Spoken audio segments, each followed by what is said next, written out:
reason for this documentary to be made was obviously over the last 37 years, most of you by now have probably heard a story, a rumour, a myth or a fact about the first Mad Max. Whether that be from the budget, how much the film cost, where the locations were, who was in the film, who did what, who owned what props were popular, what props survived from the film, and what props are no longer with us. So sit back and enjoy. Like Mad Max 1, nobody got hurt. Not a scratch to anyone. Those stunts done, what was your interpretation of that? Joy, absolute joy. George wanted to see what really happened. Yep. How seldom can we put a cut in? A cut would only come in where he maybe wanted to see the actor's face, because it's so important in a little stunt sequence to bring the real actor's face in for credibility, so that the audience doesn't lose it and see a stunt. They actually see a continuance of the film. So that way, it meant that we were going to do it for real. And with the advantage of camera speeds, camera angles, all of the different ways that you can use lenses, we can actually put a sequence together that is totally safe. When the car that George Novak was driving had to come up and hit that telephone box and flip over, I had to put a ramp in before the telephone box to get him over. And George, there's flat ground around there, nothing much around, and they couldn't work out how to hide the ramp. And somebody said, "Oh, what about that trailer full of gravel over there?" "Oh, right, well, we'll dump it there." In sequence was in the chase at the start of the movie when they were chasing past Fat Nancy's cafe. I drove the slower yellow car past the camera, and that was only a second or two in the movie. But then I was the goose riding the bike out and doing a bit of a drift and taking off. That, just by the way, that was meant to be a mono in the script. In their script, they had it as a mono, and they loaned me the bike one day, and I went out on the Goose police bike and tried to give mono it, and it felt to me, compared to my bike, it felt to me that it was underpowered, and I'd come back to George Miller and said, well, I can't really do a mono on it, so they changed that out of the Fat Nancy's to a drift, and that looked okay, down the little hill and a drift. Then after that I did some of the police bike, the Goose bike riding leading up to when it laid down and went sideways into the ute, but that was Grant Page that did that one. I'm trying to remember the sequence, but another takeoff was the nightclub when Jim Goose left on the Goose police bike. I did the takeoff there down Claremont Street, South Yarra, and that was, from memory, I used second gear so I could just keep it spinning for longer, and it looked pretty good. But the Clunes scene, I did the donut and then the mono out of that, but that was two different takes, and I mucked it up because when I did the donut with two spins, two circles, and then I took off and I got excited about it, and I gave it to it in first gear, then into second, and left black marks up the street. The crash on Kirk's Bridge when Mel in the black car came towards the four bikes, two went over into the water off the bridge, and the two, myself and mate Michael, Mick, Mad Mick, he was Mad Mick before Max was mad, our mate, but yeah, he laid down the bike perfectly next to me. What we had to do is guess about 60 kilometres an hour because they took off the speedo and tacho. They wanted to minimise damage. The same as the two that went into the water. They took off the speedo and tacho, and they wet the road for us to make it easy to lock the back brake and lay the bikes down. But I hung onto the bike a bit long. Mick let go at the correct time, and then the bike flipped. That was fine, but I hung on a bit long and I flipped over with the bike after the tyres bit in. Then I went back of the head into the curb on the bridge, and the other bike, Mick's bike, hit me in the back of the head as well. The only thing I had to do, which looked like it might be difficult, was the hand coming off, was the chain onto the rack. And that was very carefully plotted out. Yeah. I mean, that was actually you that did that? Yeah. Okay, yeah. Wow. Yeah. One sequence there that was really hard to put together, that was when, right at the beginning, and the three cars come together at an intersection. Yeah, lovely shot. And one car coming off the dirt road at speed, and the chaser's here, comes in, and there's a whole thing, and they all spin round and everything. Well, that one, they wanted to be able to, because the way it was being shot, they had to have Vince Gill's face in the driver's seat, because that was the angle that was from the driver's side of him coming through that moment. And the only way we could do it was, it was happily bucket seats. And Vince Gill is happily a bit bigger than me. And Lulu Pincus, his girlfriend, is on that side. And there's a little hole between the two seats you can get into if you get down nice and low.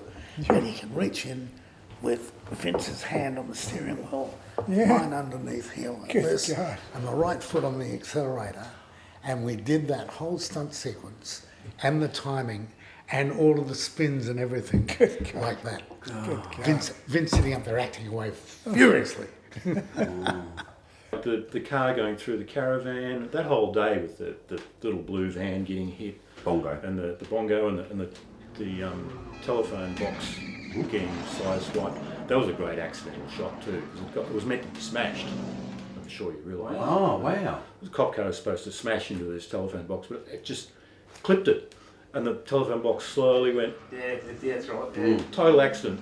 Worked fantastically well. Yeah, Wow. George's bongo van to get the stunt done, which of course wasn't true. We got one from the wreckers and we doubled it for the one that was hit, and I in fact drove his bongo van a year later in post-production as we were doing second unit photography. I'm sure you know the story about the Knight Rider car crash Yeah, it was a rocket. with the rocket. Yeah. Oh, yeah. I was actually with Chris when we went to the Weather Bureau people That's who right. gave him a rocket. We picked up this rocket and took it back and welded it into the car, took all the suspension out of the car, welded it, locked it off. You know, the car swerved around Yeah, what it was it was supposed to hit. the car was actually, if I remember, the car was on a cable. That's And right. it was supposed to go straight, but yeah, it actually veered off. So have you heard the story about why it veered No. off? No. Okay, it's a good story.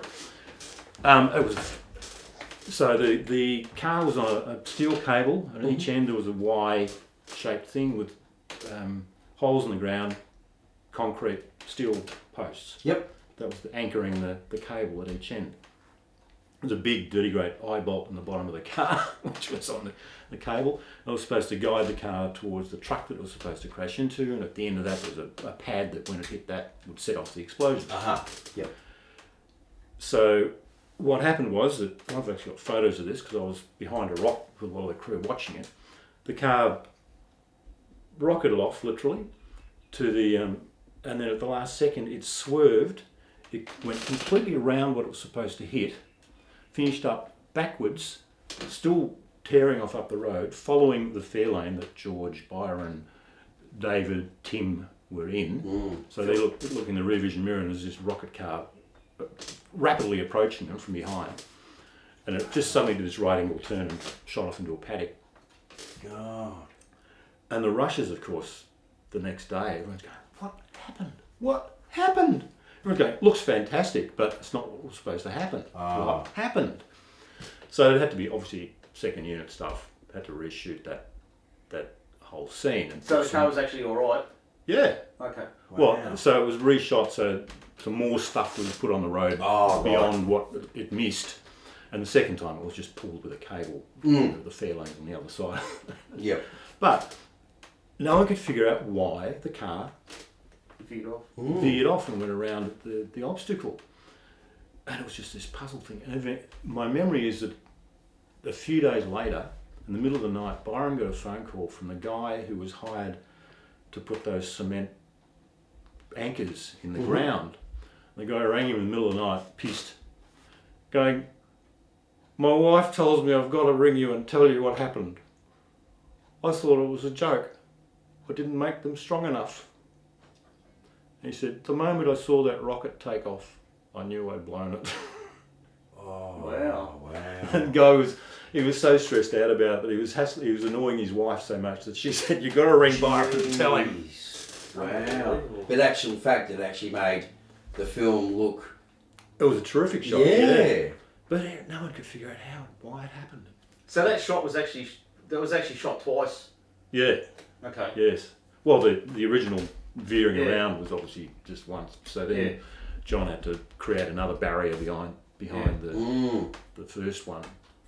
Jeez, that's phenomenal. That. In the MFP car, which is very early with the Night Rider car, when it's coming over the radio, Mel's in the car, I think it's a separate shot, and they're talking to him saying, this guy's coming or whatever, and he's listening to it, and then he just slowly starts it up and does a U-turn and takes off. And of course the shot with me was they had a camera right down the middle of the road. So you had the white line, which went over a rise. Yep. So I sort of stuff it well back and then come past that, get in over the white line and drive down there. The turn and then off of the handbrake and drive him back after him. And I was trying to do it, so I stayed on the bitumen the whole way through, and I never quite got it. Yep. Always I get the two left-hand side wheels would finish up just in the dirt. This is the scene I want to see. I want to see this car there, and they do this and what have you, and that's how tight I want it to be, type thing, and what I'm looking at, right, and walk away. I got a call very late on because I think Grant had an accident on the way to set. Correct. And through that, they were minus a driver. And if my memory is correct, my idea was that we were always trying to do at least 90 mile an hour. This is in the Interceptor, chasing, and I don't know who it was doubling for, but it was Pye who was riding the bike. It was a big long shot down this road, and we had various cameras that were set up as just static cameras. And then once you got what you like, because Dave was a very smart camera operator, so he knew the angles that he wanted on that, which would work best. Once you were ready, then you virtually call George and okay. The big high-speed chase with Philip Brock driving the car. Now, Philip Brock was told not to go under 100 or 95 mile an hour. That was his minimum speed. So we got up much faster than that. Now, I do most of the goose bike, except for a few exceptions where Dale does some, and I do all the toe cutter. So, I run over Jesse and Sprog. I run over Mel's hand when he's leaning out for the gun. Interesting story. The morning I had to do the high-speed goose run down at Point Wilson. Right, I had to go and pick up the bike in Kew, middle of Melbourne, at about 6:30 in the morning to get down there by 7:30, which was a fair hike through the city, all dressed up in all the goose gear and everything. And I was late. I had to go like hell on my bike to get over there. So I got dressed as quick as I could, took off through the city with those great big loud megaphones and things, just passing cars. And when I got on the highway, I just give it to it down the road because I was really late. I had the flashing lights going, I had the siren on, I had everything working. I did all of Mad Max on a cancelled licence. I didn't have a licence. I had it cancelled. So I used to get out of jail free paper. More crew, I doubled Max in one of the scenes and actually sat on a phone book. We pulled the sun visor down so you couldn't actually see my face real well, and it was a sequence where Toe Cutter turns to see Max right behind him. And they discovered that I could ride bikes, so I ended up doubling Johnny the Boy and when we ran down Jesse, and also Bubba Zanetti when we did the split on the semi-trailer with Max being held up as myself and Pye from the Vigilantes went past the semi-trailer and left Max in the dust. That was a scene when there was a head-on between Mel, the black car, and the bikie pack. Okay. And you see the whole bikie pack go down. Dale Bench was riding one of the bikes. Damn good bike rider, but not a stuntman. He was a bikie. He was a vigilante. And there's a scene in the film where the bike gets dropped. Now, when we're doing a big mass scene, we have to look after each other, and we have to be so sure of the physics of what's going to happen to be ready for it before it happens. And the one thing when you're dropping a bike is that because there's pegs and there's bolts coming down from the wheels and things, every now and then a bit of the bottom of the sliding bike will bite into the roadway and over she goes. Now the last thing a rider can do is when you drop a bike, don't go down in front of the bike, because otherwise you've gone over in front of the bike's rolling along behind, and whoa, up she goes, and bang. you're squashed under the bike. You've got to drop the bike and stay on the tail of it, let it go away from you, then you're safe. Now, Dale had to drop his bike in this packed scene, and he wanted to look good, of course. And he dropped the bike and he tried to hold the bike in the slide. He held it down as hard as he could, but it bit in, it flipped, he went straight over the bike, he landed just behind the other bike sliding in front. There were bikes right and left sliding. He was there, the bike was sliding behind, and whack, straight in the back of the helmet with the front wheel. Now that's the essential part, it was the front wheel. Because the front wheel is on the pivot, all that he took was half the weight of the bike, and it was the tyre that hit the helmet. So it was, oh shit, all right. And he was back on set the next day. Swap back to the Chevrolet being what it was. That Chevrolet looked pretty swishy, but it was a rusty old 6-cylinder 2-speed auto shaft. Yeah. Probably top speed about 65 mile an hour in a state because it's pretty tired. Had no brakes. So when they tried to get to the slide off the road, what can we do? I said we're going to have to block off the front brakes because we need to lock the rear up to make it slide. So, as you saw, that's how it did the slide into the fence. It should have done, yeah. And my pivotal role was at the end when I played a dead body when had his boots taken off by Johnny the Boy as he came across me as a dead body. And you look at Mad Max 1 and so much was about the moments of crashes.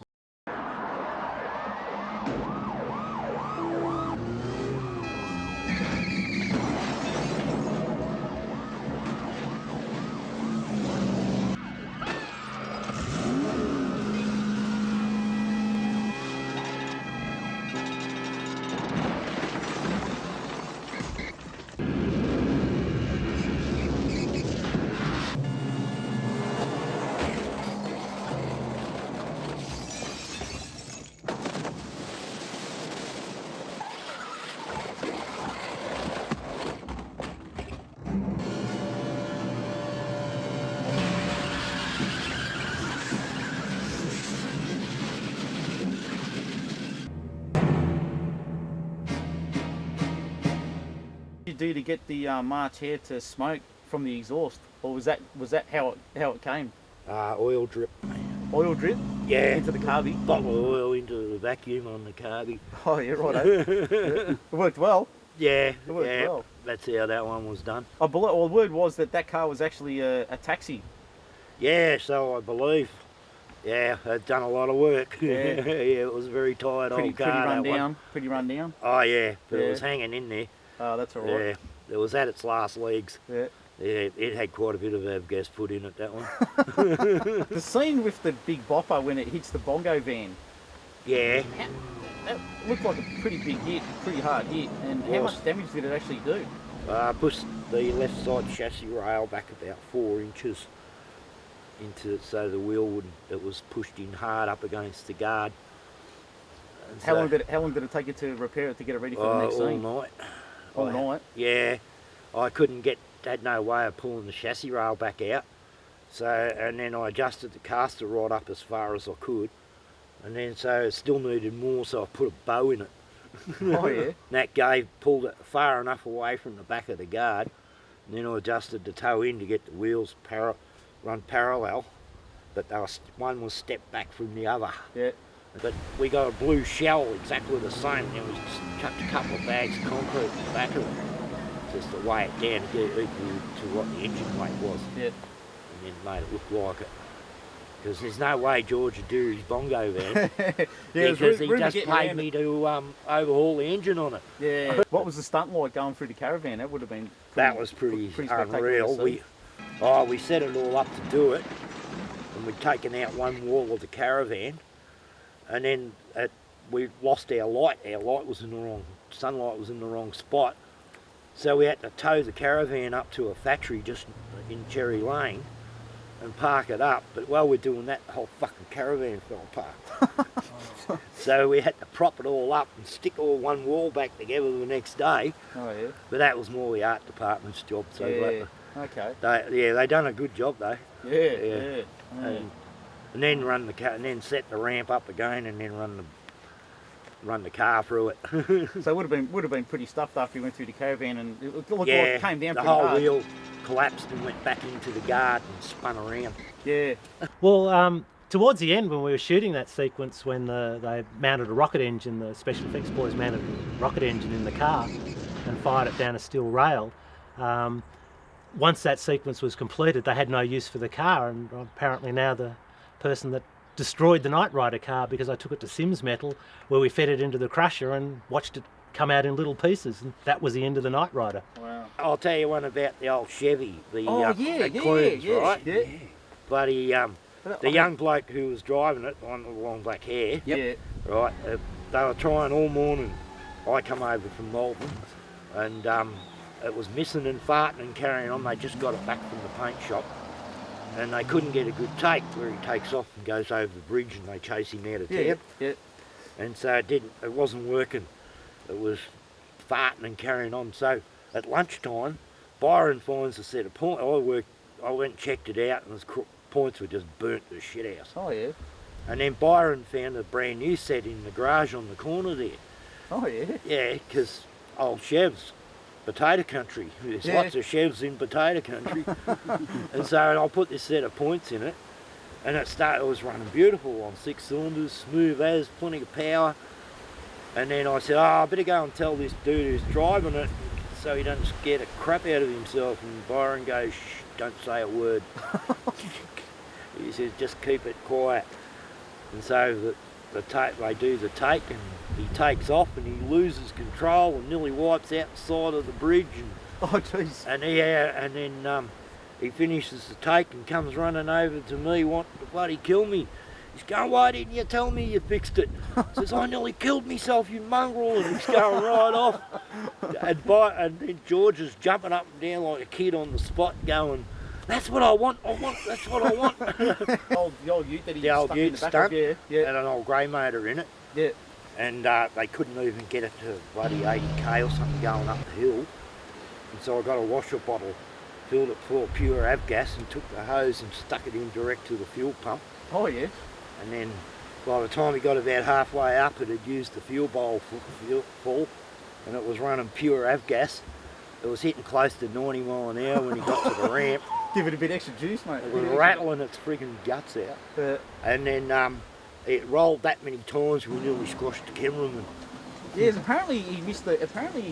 Grant missed the ramp or something. And he didn't. He had to miss the ramp. Oh, he had to miss the ramp because he had too much speed up. Oh. Right, it just took off. Yeah.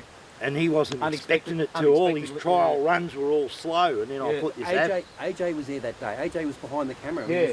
And he said the car stopped literally a couple of feet away from him. Yeah, and that's because I run AFGAT. We took the fuel tank. Took the fuel tank out so I didn't blow up. Yeah. Just put this little bottle of avgas, and I figured it would be all gone by the time it was rolling down the hill. Yeah. And so no hope of igniting. Yeah. And that worked out well. Yeah. That's what happened. I did. Yeah. I did drive it. Yeah. And Grant Page taught me how to do a handbrake turn. The handbrake turn in the film was Grant. He did it. He did it with so much more gusto. But I did try to do it a couple of times, but I was a little bit too hesitant. But it was an amazing thing to learn how to put a car out of control and then get it back into control. Yeah. And Grant taught me that. George, as I said before, was very, very into collaboration. Mm-hmm. And when the main shoot was finished, we had a meeting at the production office in Kew, and he had a list of things that needed to be done, and he just said, he read them out and said, anybody thinks they can do any of these things, put your hand up. So, because I've been an illustrator and cartoonist and graphic designer, various signs needed to be done, so I put my hand up for them.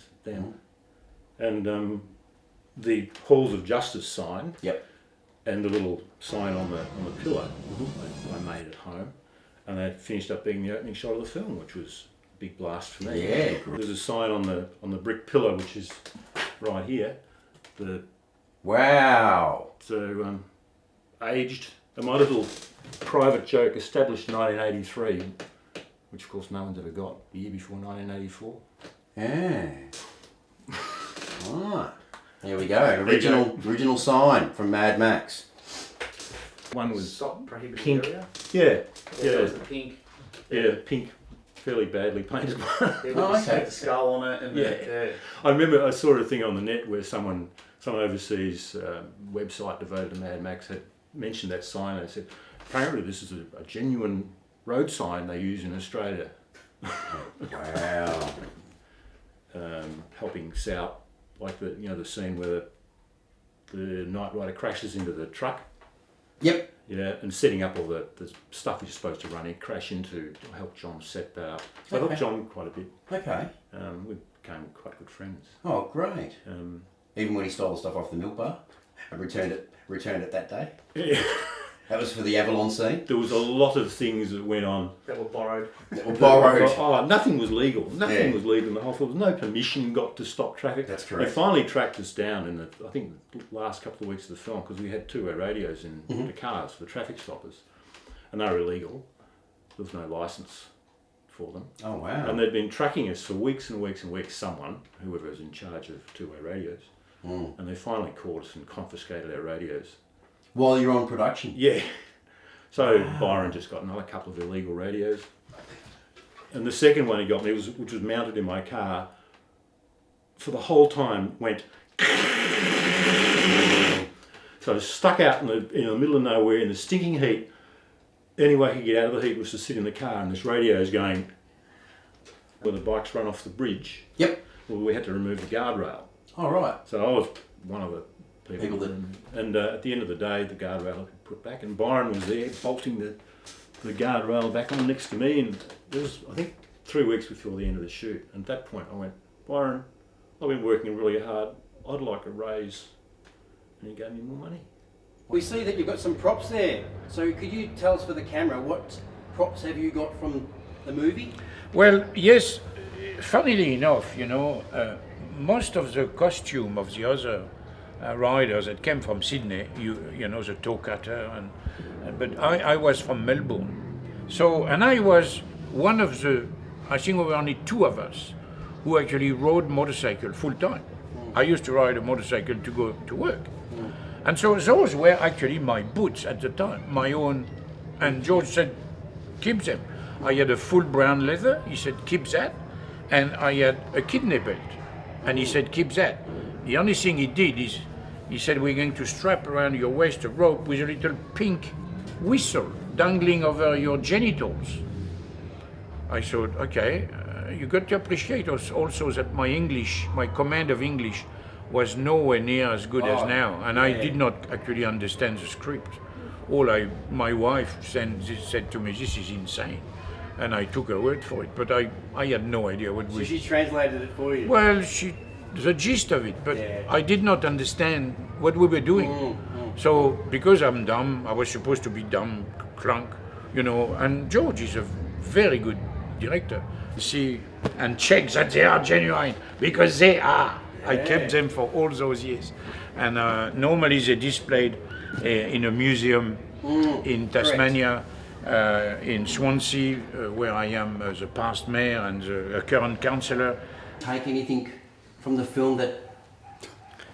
Little bits and pieces we sort of... Actually, the last day I was on set, I was doubling for Mel and had to put his jacket on. And of course, last day end of it, too, everyone's running away, and I finished up with Mel's jacket. And I kept it for years. I used to wear it out on the film sets. I think if anyone had realised how valuable the film would have been, everybody would have had a souvenir of some kind. And I was lucky. I mean, the last shot, I was actually wearing Mel Gibson's jacket for the doubling scene. And I finished up with the jacket and kept it with me for years. It was in the old Fibro house that was here that burnt down. And I just got the council approval to put a dual residency in, and the Fibro shack burnt down 2 weeks later. The most suspicious thing you could ever see. However, I got back and saw the house burnt down, walked onto the burning remnants, and I'm standing with the fire brigade packing up their hoses, walked over to this pile of debris, picked up a hanger, and there's Mel's jacket with the shoulder patches and everything else melted and hanging off the hanger. And the guy beside me said, well, you didn't burn this house down on purpose, did you? I said, well, certainly would have worn this out. Turned out that he was the insurance investigator. So I got away with the insurance claim with no problems at all. In my car, I drove a big American car when I drove out when I was driving, and I had a helmet in the back seat. It's probably never seen in camera anyway, but I did knock that off. And I did have a motorbike, and I took the helmet down to Adelaide and wore the helmet on my motorbike. Inventing the stock answer. And there was an element of truth in this, actually. If Mel was one of 3 people in a lift, he would be the one you would most likely forget. And it was absolutely true. But the difference was, it was the camera absolutely loved him. Yeah. But in the street, in a pub, you would walk past and think nothing of him. The black on black car? Yes. Was that in the film a GT? Yes. It was a GT? Yes. How could I say? Just little things that happen. A little bit of, how could I call it, happy smoking in the early days. How about that? I'm not saying, I can't tell you who they were, but that was the form. Was beautiful period dramas. Very well done. I mean, really well done, crafted, Picnic and Hanging Rock and it wasn't all period dramas. I mean, there was, Don's Party, and there was very, very good filmmaking. I mean, really, really good filmmaking. But nothing, I mean, apart from Stone, which, obviously is, like a direct, there's a direct lineage here. But apart from that, there was, and really even that, I mean, you can't even compare Stone with Mad Max. I mean, Max was just like, out there. Just like had taken leaps and bounds ahead, and was dealing with that I mean, the only similarity really was it involved motorcycles and vehicles. Yeah. And maybe a gang. But apart from that, I mean, I think Mad Max had much more to do with, it probably borrowed more from Kurosawa, like the classic Japanese directors, than it did from, say, television production, which was, I mean, I shouldn't say anything. I'm not saying anything bad about Stone. I think Stone was really, really good, but I just feel that Max and the influences that were rocketing around George and Byron's head, and you can't speak of George without thinking of Byron, because he was such a force in that. It was in another space altogether. The way it was shot, the way the camera was angled, that bloody lens they used that made everything just look fucking amazing. Yeah. No, it was something else. So no, I mean, there's no way I could have known that we were doing something that would have such an influence on world cinema. Okay. When I finally saw the film... That was going to be my next question. When you saw the finished product, what did you think? Well, even then, we could not have dreamed. I mean, when I saw the finished product, it was like, shit. Yeah, what have we done? It was, amazing. But I didn't, if somebody had said at that point that, this is going to become like a piece of world... Bigger than being groundbreaking world cinema, I would have said, I'll have what you're smoking. Yeah. The unique design of these cars, the roof scoop, the bonnet scoop, where did they originate from? In my tiny little mind. In your mind? Yeah. Okay, so you completely came up with it from scratch? Myself and John. One of the yellow cars was a 6-cylinder auto, which an ex-taxi. The other one was actually an ex-police car, complete with rubber mats, recalibrated speedo, the whole box and dice, and high-speed suspension in it.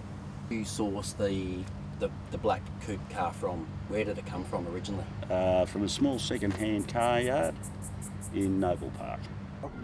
I don't think so.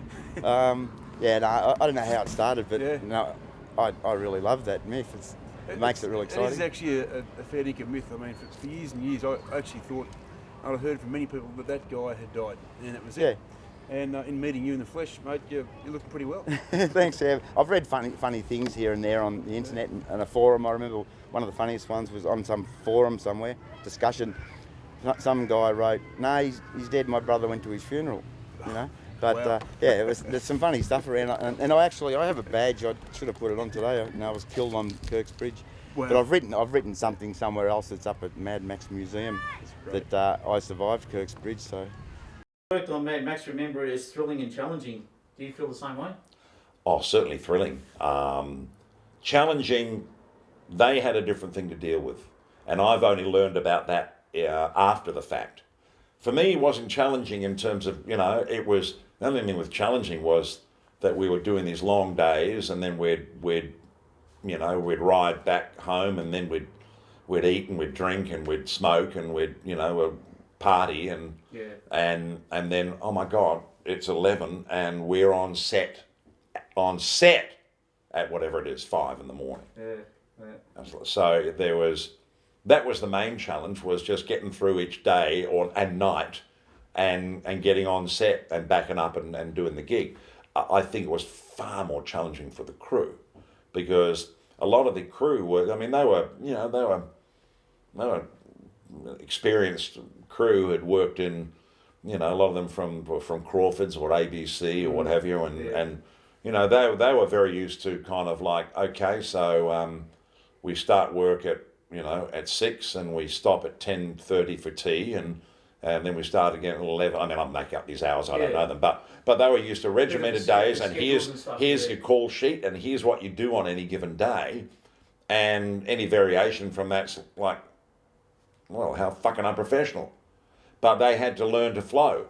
And for some of them, I'm assuming, and from what I understand, some of them didn't like what was going down because, and I believe that I heard later on, was not aware of this at the time, but I believe later on, some of them were I don't want to put words out that aren't true, but that weren't happy with the way things were being done. No equity back then. Well, there was, but there was like things weren't being done. Yeah, things weren't being done to rule. Yeah. But none of this film was being done to rule, and that's one of the reasons why it's so freaking great. Is because it has that completely gonzo energy about it.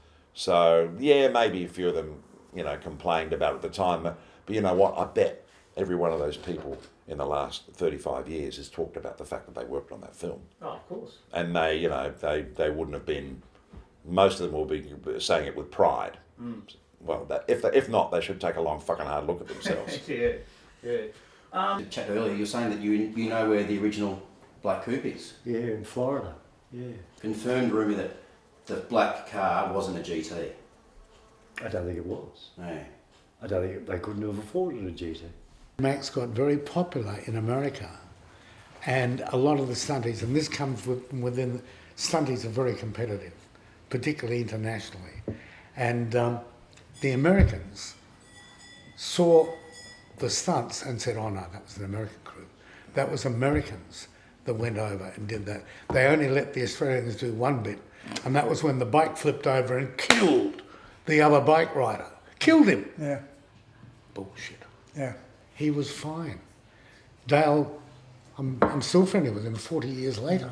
Smoke and mirrors, that's how you make movies. That's correct. Keep going. There's a lot of myths circling the industry, circling the fans, circling even the car culture. Even you can talk to anyone from racing, and it doesn't matter whether you're at Bathurst, you're at Sandown. You ask any Aussie bloke about Mad Max, and they'll tell you a story. Like some of the stories we've heard, and Peter's heard, and have been astounding that they know somebody that worked on Mad Max, or they know where the car is. Yeah, there's 2,000 people out there every day. To my knowledge, no crew or stunt people or whatever worked on two, that worked on one.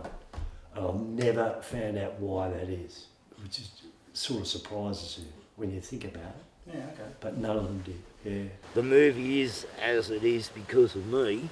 Yep. And he said, if I didn't manage to get all the stunts worked out, they had a different script written. Oh, right. And yeah, there's a second script written. He says it's nowhere near like the first one. Okay. It's not a patch on it. These days you wouldn't shoot it. Yeah. The script was like 200 pages long. Normal script's 90 pages long. Yeah, it was 200 pages. Something like that, yeah. Wow. Ridiculously long.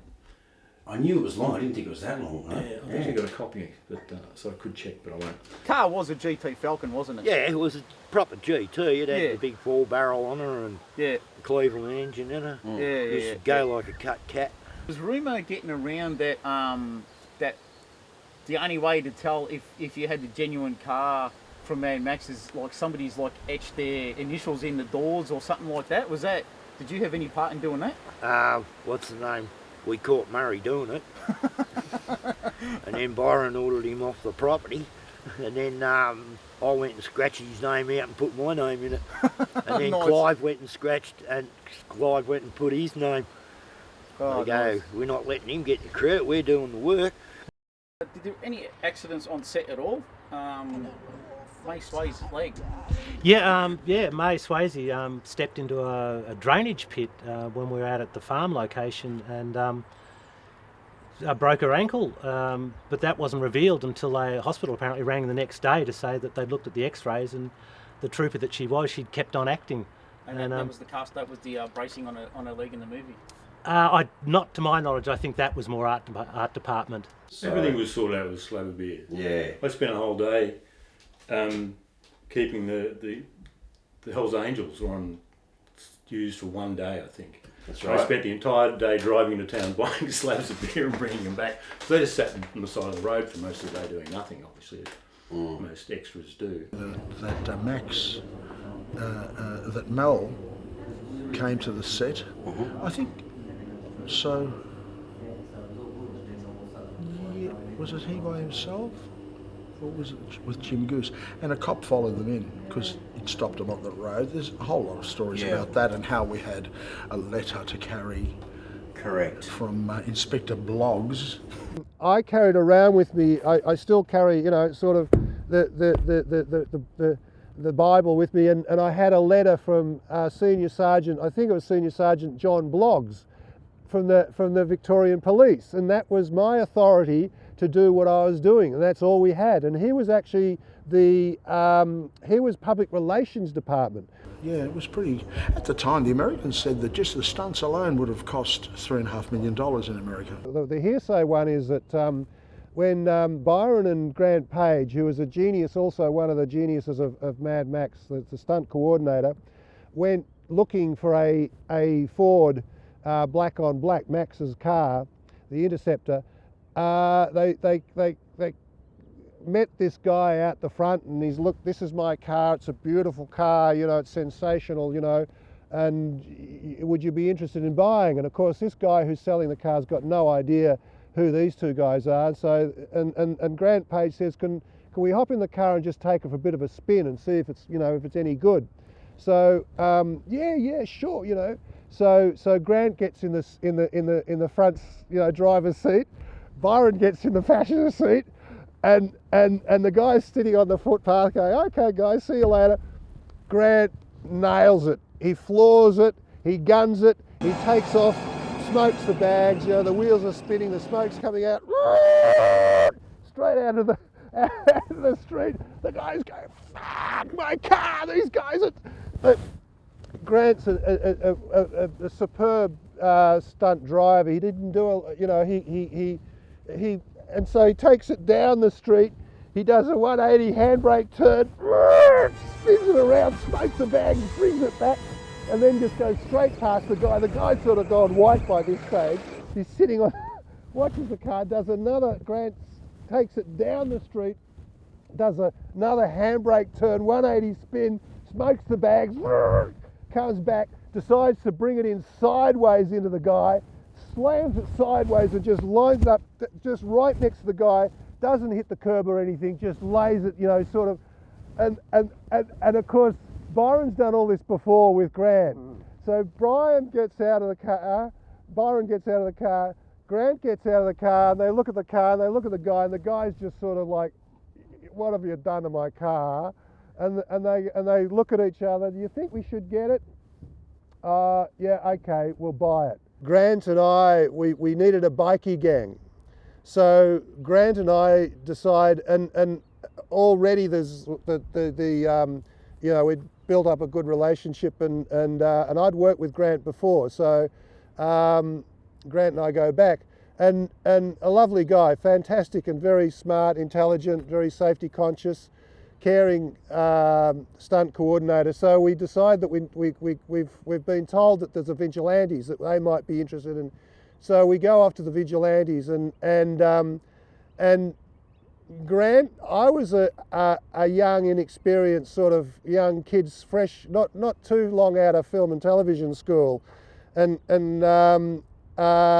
so Grant decided that he was going to sort of get me a little bit happy. People reminded me that we used to have a police officer turn up on set from time to time and do handbrake turns in the police car.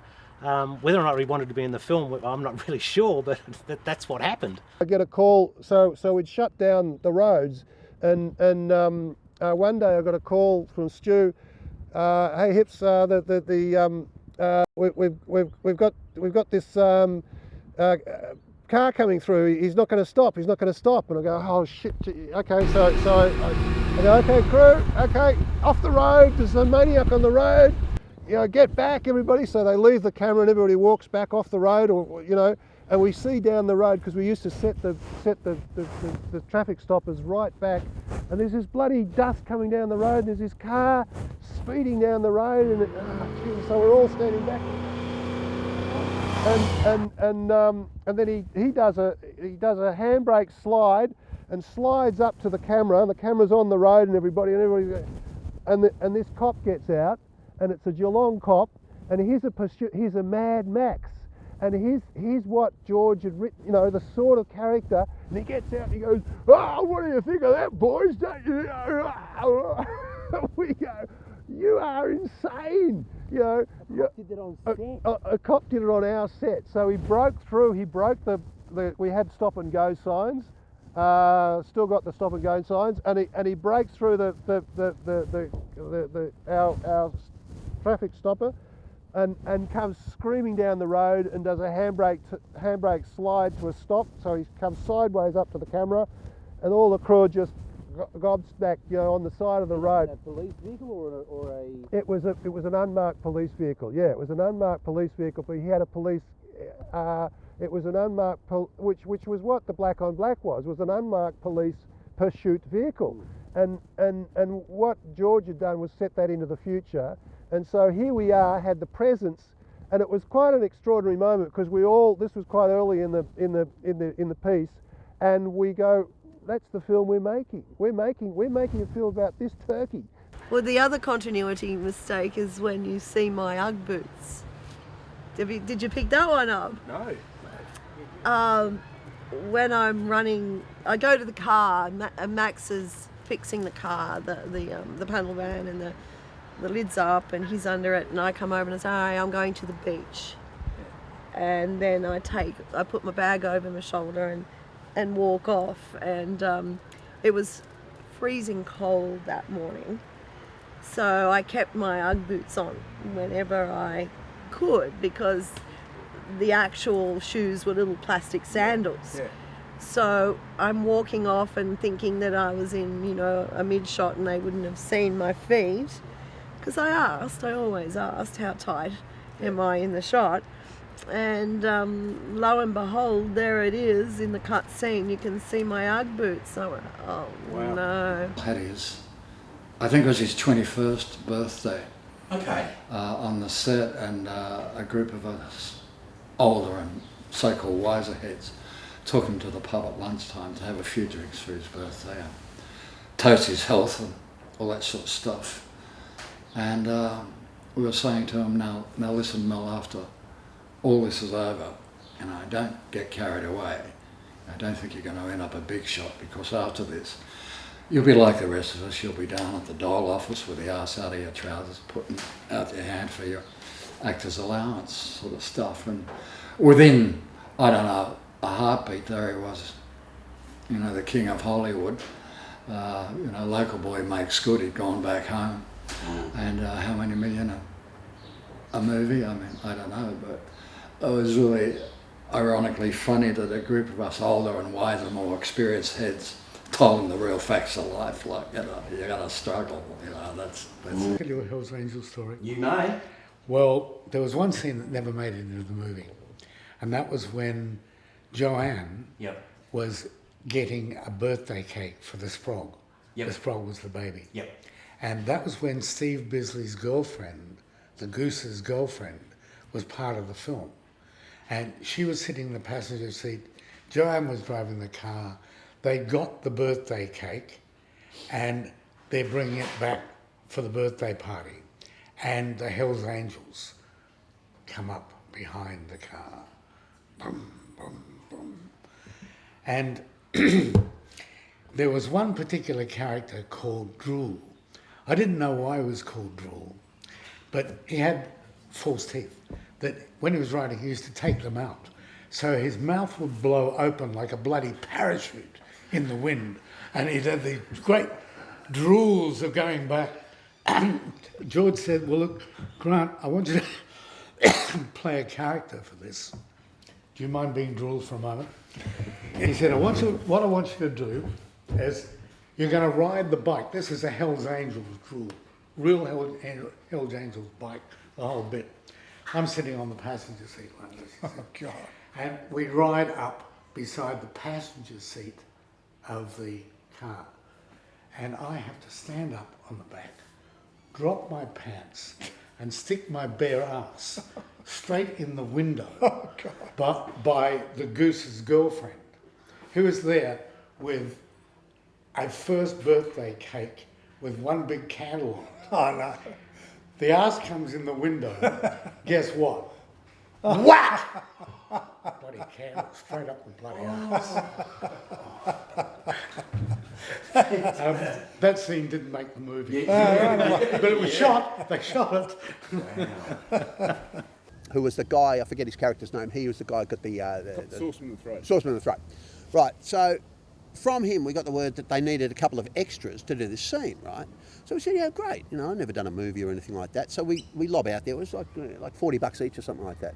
I was playing at the time with JoJo Zeb and the Falcons. Michelle and I were living together in South Yarra, and we just said, well, we'll go out. And don't even remember how we got there. Maybe Johnny Lee drove us out. And they said, right, you've got to take your clothes off. You've got to go over there. You're two young lovers in a field. And then when you hear the siren, you know, just run off. You know, and that's what happens in the first scene of the movie. I think. Very cold that day. We were out the back of Point Cook, out back of Werribee. You know, so simulated. You know, I think. Yeah.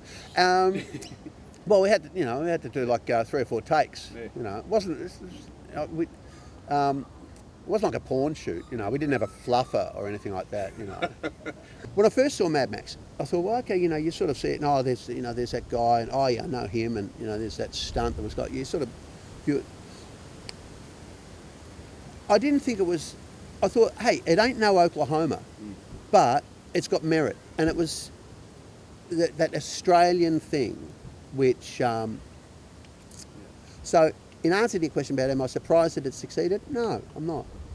No, because it was a different approach to cinema at the time, and I thought it portrayed an ethos, if you will, that had been, you know, I mean, it was our stuff.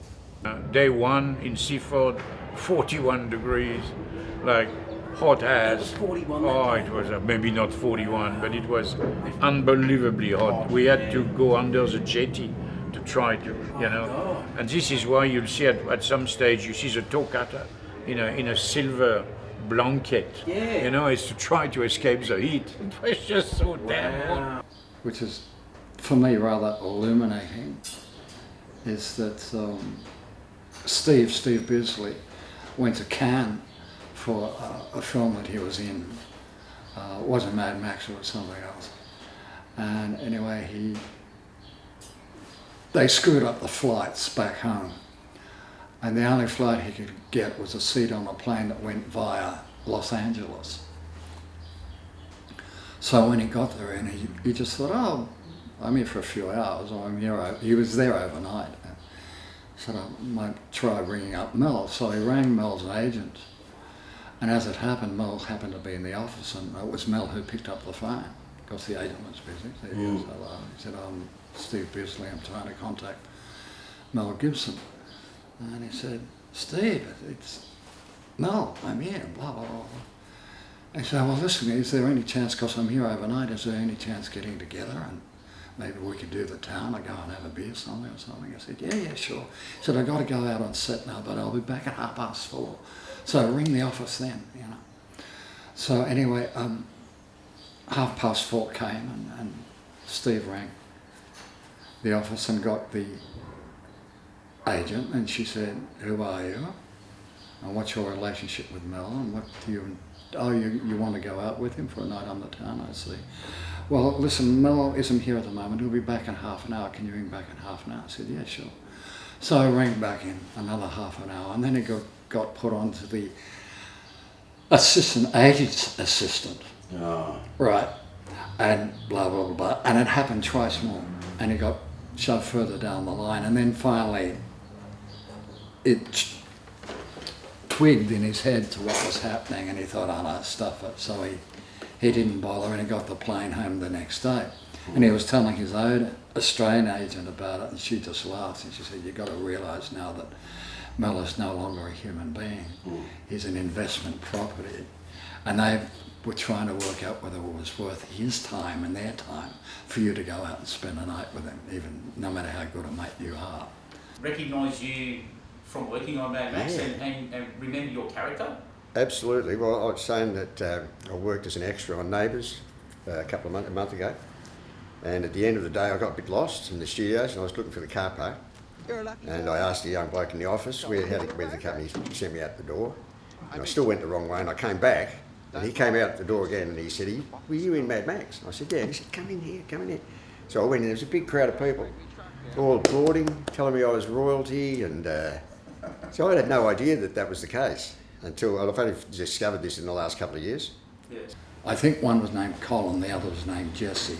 They were the Vint brothers, Colin and Jesse Vint, and they always played the heavies in the B-grade movie circuit, of which they were big fans. And initially, they wanted them for Mad Max. So when they got to America to look them up, they were no longer the blossoming youths that they remembered from the films. They were now old men. So they had to come back, and they decided to cast it in Australia, and that's how they got to use Australian actors. Initially they were going to use the Vint brothers. Was the editor of the film saying, I need you to come in Monday morning, first thing, and go like the clappers for a few weeks to get the soundtrack ready for the mix. I'm still editing with George Miller, and I haven't got the soundtrack quite ready. I was meant to be doing it, but we're still working on re-editing the montage, and I need, some help. So I said, that's fine. And sure enough, I turned up on the Monday morning. It was a funny editing suite because it was two little rooms. It was kind of one big room actually with a sort of a partition down the middle, a sort of a plywood partition down the middle, above a massage parlour in Glen Huntly Road, Elstonwick. So, being 38 years later, you said you catch up with Dale. Is there anyone else that you've caught up with, or you keep in touch with? I've seen. I've just been in touch with Mel. I've been very sick, and Mel emailed me, and that was lovely of him. He autographed 3 DVDs for me. Steve's autographed some photos. Nick Kazana I see a bit of. He rang me Christmas Day and said he'd be down shortly. Hugh and Tim I've seen at a few funerals and reunions and things. And reunions you catch up with them all. Yep. One day, Mel hasn't been to any, but one day he'll make it there, I'm sure. And if he's working out of Australia, who knows? And one thing, I'd like to catch up with Mel and shake his hand, and possibly that will happen one day. And we were all young, so young. Mel was just out of drama school. So was Steve Bisley. He was just out of NIDA. They both came from NIDA. So we were all young and full of energy and fun, and to be put into this amazing film was just an incredible. The Japanese fans are just incredible. they didn't seem to look at me and go, oh gee, she's a grandma now. You know, that didn't seem to bother them at all. And they just loved to see me there, and that was overwhelming. It was actually overwhelming how much they really loved the film, and the way they were so respectful and really happy to see me there. And they just saw Jessie Rokotansky. They didn't see the grandma, you know. It was awesome. They were just, it's a lovely place. It was a brilliant country. Well, George Miller said that Japan is where it took off from.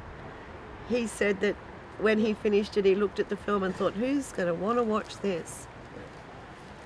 And then Japan, it went to Japan and it just went whoosh. Mel's a great person. He is. He's a really great person. He's a great dad. Loves his kids. Loves his work. He's so creative. He's wonderful to watch him work. You know, you just go, wow. Directing Hacksaw Ridge, it would have been a full-on job. You know, long days, and he's been his edit of it looks great. So I think it's going to be a fantastic movie. George and Tony were in the next room, and I would go in. I mean, I'd have problems. I'd need to know something about what was I going to do about a particular problem, how I was going to resolve some issue that would arise in the soundtrack. I would go next door and talk to Tony and George about it, and they were there sitting there at the editing bench making all the last minute adjustments, the final little adjustments that you always make when you're editing a film, and arguing a lot, by the way. Arguing a lot. George and Tony did not get on well. Oh, right. I mean, I don't know whether I'm supposed to sort of talk about this really. That's okay. No, you can. But it's a long time ago now, and probably everybody's either forgotten or doesn't care. But look, at the time when I was there, I can say certainly for the last month of the editing, they were in considerable disagreement. It could have been a result of stress that time was running out. Money had run out. There was no money. The money had run out. We were at the last stage of the film when inevitably, there's money's either run out or it's extremely, extremely tight. I've got a feeling that there was quite a lot of stress. There was a delivery date. People were working towards, getting something, that had to be delivered by a due date at this stage, and there was a lot of kind of feeling that, we just had to keep going day and night, no matter what. And that causes stress. And I think I remember quite a few arguments. In fact, at one stage, Tony Peterson actually said to me, after George had left for the night, I think, Tony sort of turned to me and he said, "You'll be editing the next one, mate." And George Miller come and approached me, and my nickname in the club then was Pie, P-I-E, meat pie, pie, yeah. So he came over to me and he said, "Pie," he said, "I'm in trouble." I said, "What do you mean trouble? Why would you be in trouble?" He said, "I've got no money to pay the extras. I haven't got any money. This is the Poor Runners Club. There was about 7 or 8 of them. Or 9, actually, with the girl, Kay. So he couldn't pay them. And I said, "I think you're in trouble." He said, "But I can fix this."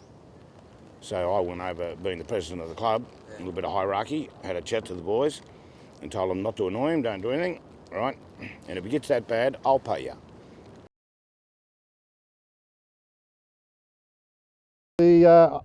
I went to a reunion, a Mad Max sort of,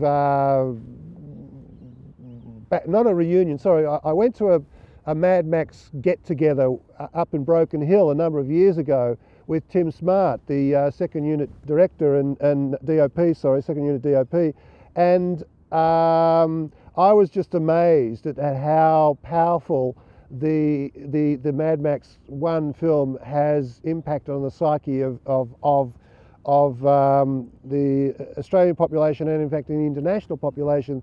There were Japanese people there, there were Germans there, and we had a bit of fun with it. We made a little doco, Tim and I, because we were all been blessed by Mad Max, but we've also been you could sort of say damaged by it, because it's sort of like it's got into our psyche, and it's sort of like, it's this devil child that keeps repeating, and so we have to have these sort of psychological sessions to sort of try and get it out of our system.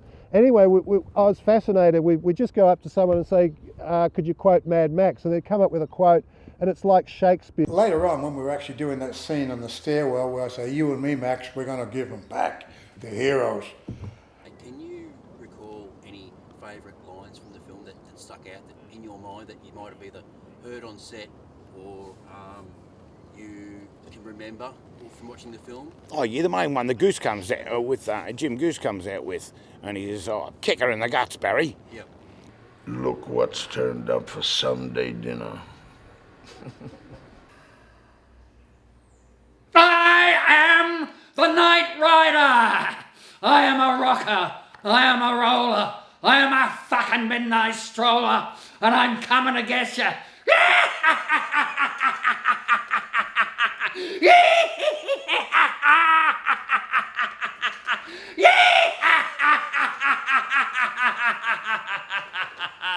So there, sleep well in your beds, little children.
What do you want to do?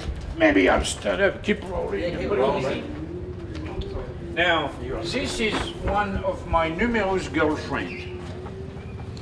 Because you see Clank being very stupid, because he lost many of his brains. Still played clunk, clunk, clunk. Yep. He's so fit to steal and carry at the back of his bike. That's right. Store dummy as his girlfriend.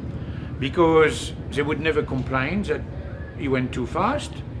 They would never complain about the cold or the wet or anything. And most importantly, that will always stay firm forever, no matter what. And they would not argue or whinge. And so I think Clank was a very wise man, and you know, we can French kiss his girlfriend. Yeah. That's right. Yeah. Before I joined Hey Hey, yeah. Geez, you've done your research. And working with wood. We got wood. We got wood.